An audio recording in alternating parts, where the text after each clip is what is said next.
মধ্যে থেকে থাকে। অনেকে দেখা যায় যে আমার ভেরিফাইড ইউটিউব চ্যানেলে যৌন স্বাস্থ্য সম্পর্কিত বেশ কিছু প্রশ্ন করে থাকেন এবং অনেকে সরাসরি তাদের দাম্পত্য জীবনে যৌন স্বাস্থ্য বিষয়ক বেশ কিছু পরামর্শ আমার কাছে চেয়ে থাকেন। আমি মূলত চেষ্টা করি তাদের এই প্রশ্নের আলোকে বিভিন্ন ধরনের ভিডিও বার্তা, ছোট ছোট ভিডিও বার্তা তৈরি করে তাদেরকে সহজভাবে কিছু বার্তা দেওয়ার চেষ্টা করি বা তাদের প্রশ্নের কিছু উত্তর দেওয়ার চেষ্টা করি। আশা করি আমার এই ভিডিও বার্তাগুলো আপনাদের দাম্পত্য জীবনকে আরও সহজ করে তুলবে, আরও স্বাস্থ্যকর এবং নিরাপদ করে তুলবে। চলুন তাহলে আজকে যে বিষয়টা নিয়ে কথা বলছিলাম যে গর্ভাবস্থায় সহবাস নিরাপদ নাকি ঝুঁকিপূর্ণ। অনেকেই এই বিষয় নিয়ে প্রশ্ন করে থাকেন এবং অনেকেই কিন্তু বিশেষ করে দাম্পত্য জীবনে যারা হয়তোবা নবদম্পতি রয়েছেন, যারা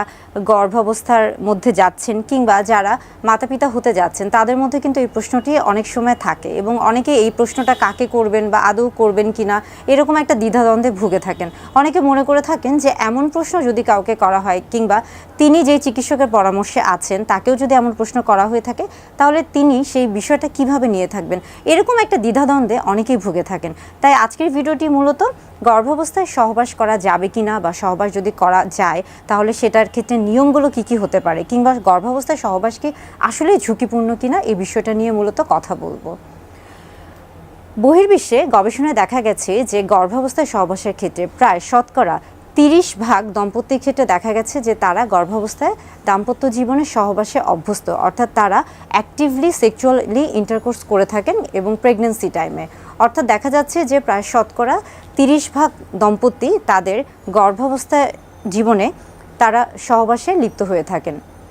আবার একইভাবে দেখা যায় যে আমরা বহির্বিশ্বের আরেকটি গবেষণায় দেখেছি যে শতকরা প্রায় 40% নারী তাদের গর্ভাবস্থায় তাদের চিকিৎসক কিংবা তারা যাদের সাথে কথা বলতে স্বাচ্ছন্দ্য বোধ করে থাকেন তাদেরকে তারা তাদের এই গর্ভাবস্থায় কীভাবে সহবাস করবেন বা সহবাসের বিষয়গুলো নিয়ে আলোচনা করে থাকেন বা বিভিন্ন ধরনের প্রশ্ন করে থাকেন। অর্থাৎ এই বিষয়গুলো নিয়ে অনেকের মধ্যে কিন্তু বেশ কিছু দ্বিধাদ্বন্দ্ব থাকে।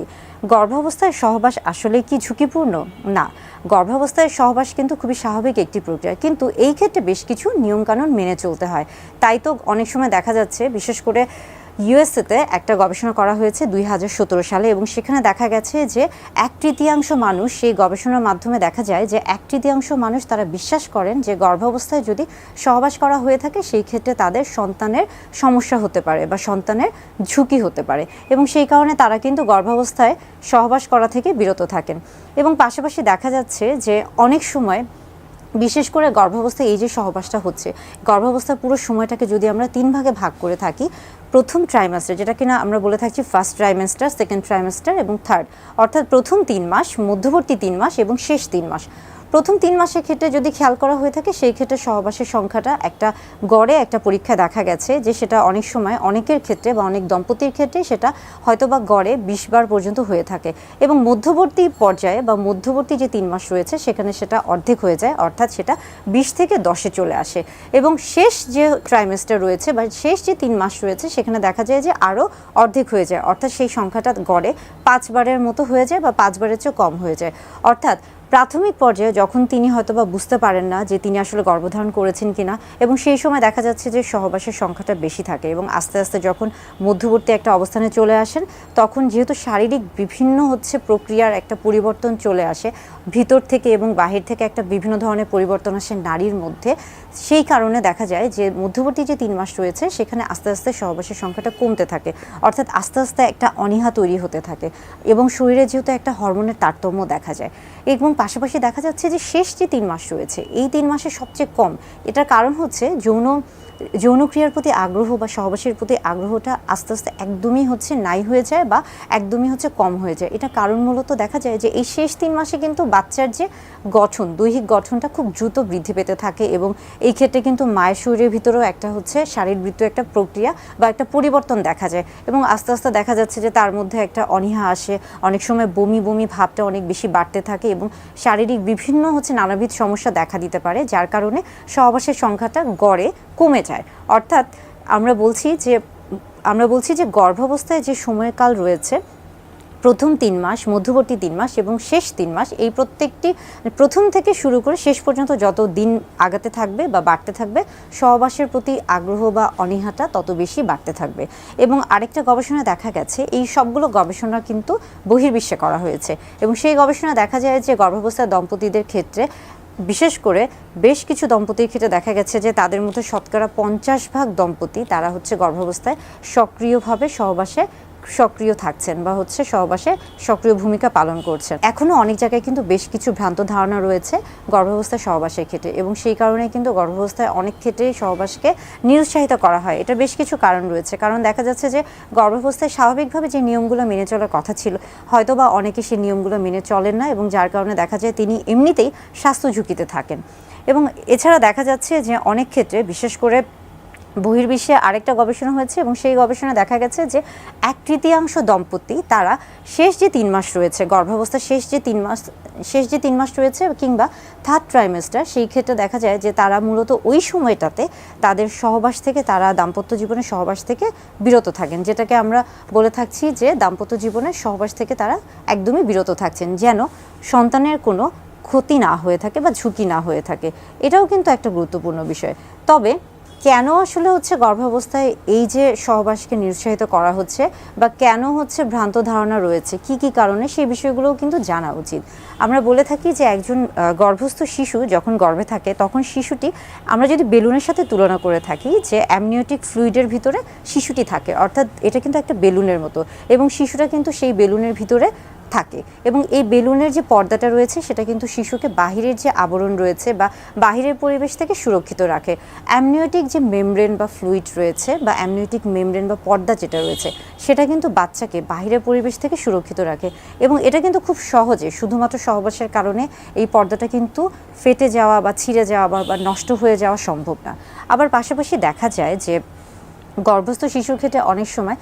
শিশু যেহেতু হচ্ছে জরায়ুর ভিতরে থাকছে, এবং সেখানে যে সার্ভিক্স রয়েছে সেটার মুখটা কিন্তু গর্ভাবস্থায় বন্ধ থাকে, এবং যখন একজন মা বা যখন একজন বাচ্চা প্রসবের দিকে যেতে থাকছেন বা বাচ্চা ভূমিষ্ঠ হতে যাচ্ছে, তখন কিন্তু আস্তে আস্তে এই সার্ভিক্সের মুখটা খুলতে থাকে। তো যেহেতু সার্ভিক্সের মুখটা আসলে বন্ধ থাকে, সেই ক্ষেত্রে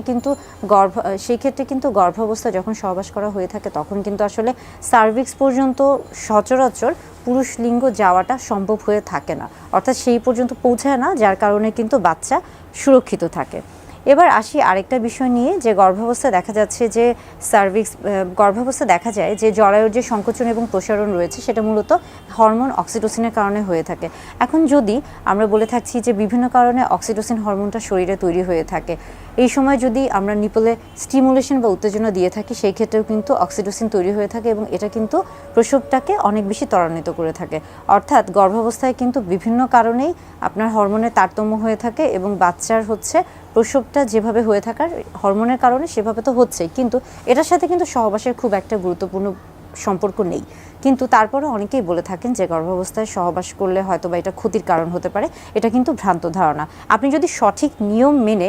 সহবাসে লিপ্ত হয়ে থাকেন গর্ভাবস্থার ক্ষেত্রে, সেই ক্ষেত্রে কিন্তু মা, শিশু এবং বাচ্চা এবং দাম্পত্য জীবন সব কিছু কিন্তু সঠিকভাবে থাকে। তবে একটা বিষয় খেয়াল রাখা উচিত, যে গর্ভাবস্থায় যদি মেলামেশা করতেই হয় বা সহবাসে লিপ্ত হতেই হয়, সেই ক্ষেত্রে সবচেয়ে গুরুত্বপূর্ণ যে বিষয়টি হচ্ছে, সেটি হচ্ছে যে অবশ্যই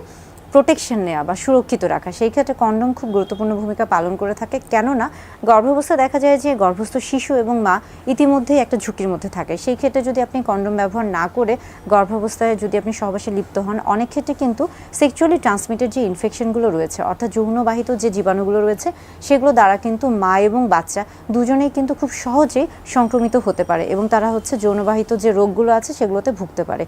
যার কারণে বলা হয়ে থাকে যে গর্ভাবস্থায় যদি সহবাসে লিপ্ত হতেই হয়, সেই ক্ষেত্রে অবশ্যই উচিত কন্ডোম ব্যবহার করা। এবং আরেকটা ভ্রান্ত ধারণা রয়েছে, অনেকে মনে করে থাকেন যে মিসক্যারেজ, যদি গর্ভাবস্থায় কেউ সহবাসে লিপ্ত হন, সেই ক্ষেত্রে মিসক্যারেজ বা বাচ্চা নষ্ট হয়ে যাওয়ার একটা সম্ভাবনা থাকে। এটা একটা ভুল ধারণা। আসলে মিসক্যারেজ বা বাচ্চা নষ্ট হওয়া, এটা নির্ভর করছে বাচ্চার শারীরবৃত্তীয় যে প্রক্রিয়া রয়েছে বা মায়ের যে শারীরবৃত্তীয় প্রক্রিয়া রয়েছে, বাচ্চার যে গঠন রয়েছে, আস্তে আস্তে বাচ্চা যে মায়ের গর্ভে যে আস্তে আস্তে যে বড় হচ্ছে, সেই বিষয়টার উপরে আসলে নির্ভর করছে। এটার সাথে কিন্তু সহবাসের খুব একটা সম্পর্ক নেই। অর্থাৎ গর্ভাবস্থায় সহবাস খুবই স্বাভাবিক একটি প্রক্রিয়া, এবং